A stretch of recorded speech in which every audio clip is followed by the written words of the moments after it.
Hi, I'm Dominic. Thanks for watching Dominic's Woodworks, and today we are going off with a bang. With a bangle. This is my entry video for Bangle Bowl 2014, and you can find the link to this contest in the description.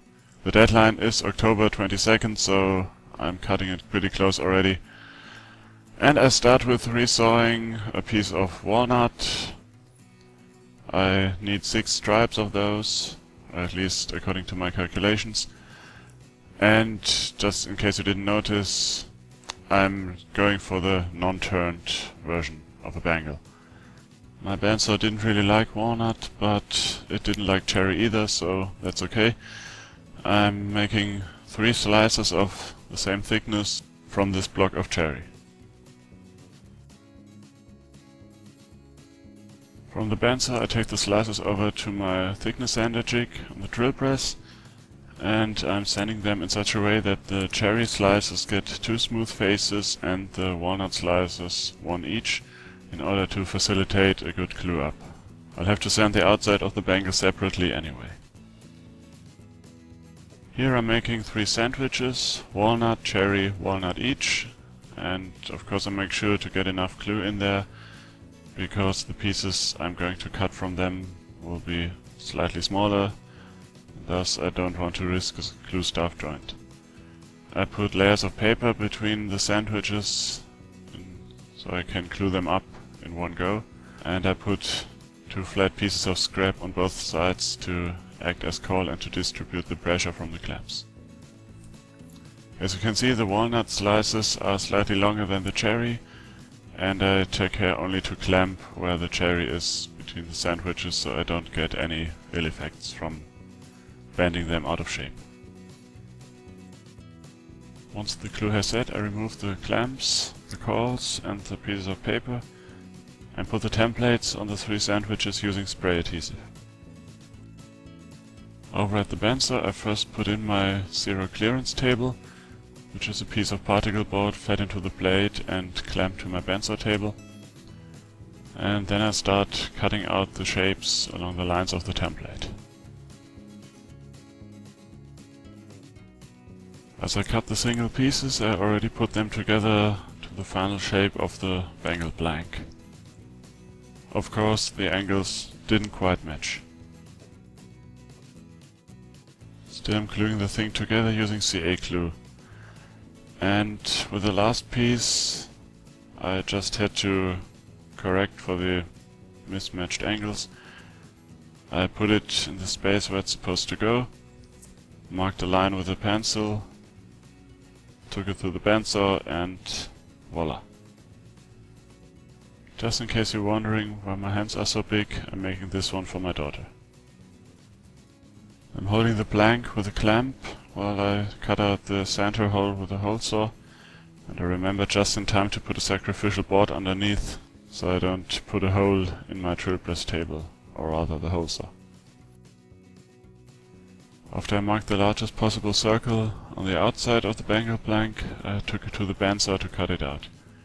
The 2 circles, outside and inside, do not match, i.e. the thickness of the bangle varies, but that's artistic license for you right there. After a largely unsuccessful attempt to sand the whole thing with a random orbital sander, I took to my drum sander attachment for the drill press and rounded over as many edges as it could reach. For the inside roundover, I put the bangle into my Moxon vise and sanded it by hand using cloth-backed sandpaper. It did work with paper-backed sandpaper too, but the pieces didn't last as long. I'm still in the process of getting myself some wax melting capabilities for my shop, so for now I'm using a hot air gun to melt a small batch of beeswax into an aluminium can, and I think from an artistic point of view this method looks really nice. I decided to use pure beeswax, and to apply it I'm using a paper towel, dip it into the molten wax and smear it onto the bangle.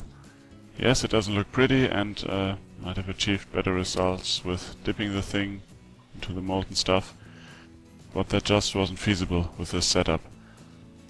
But while it may look haphazard, this was intentional, and you'll see why in a second. Once I smeared wax all over the bangle, I'm using the hot air gun to melt the wax into the wood.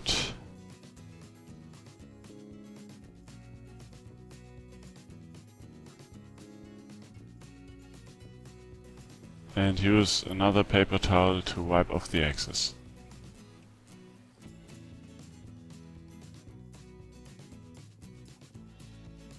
Imagine, if you will, the following.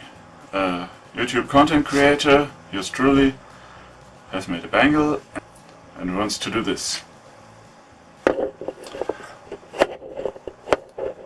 Thanks for watching. Oh, where did I put my bangle? Ah, there it is. So much for the theory. In practice, I dropped the thing and you might be able to see the gaps where I just glued it together a few seconds ago.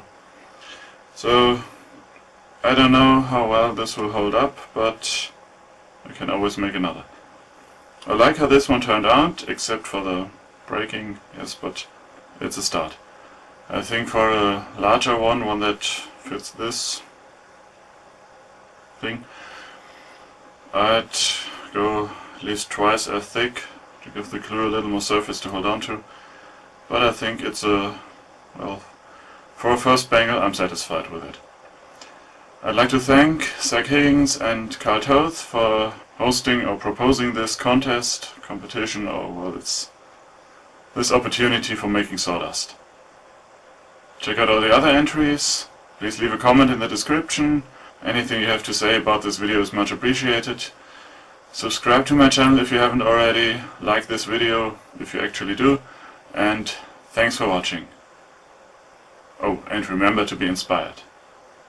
It's scrap day. This is all the scrap I have in my shop, and well, quite frankly, most of the pieces I have are scrap by the definition that they are cut-offs from another project. I even got a scrap bin outside my shop. Hey, that piece looks familiar.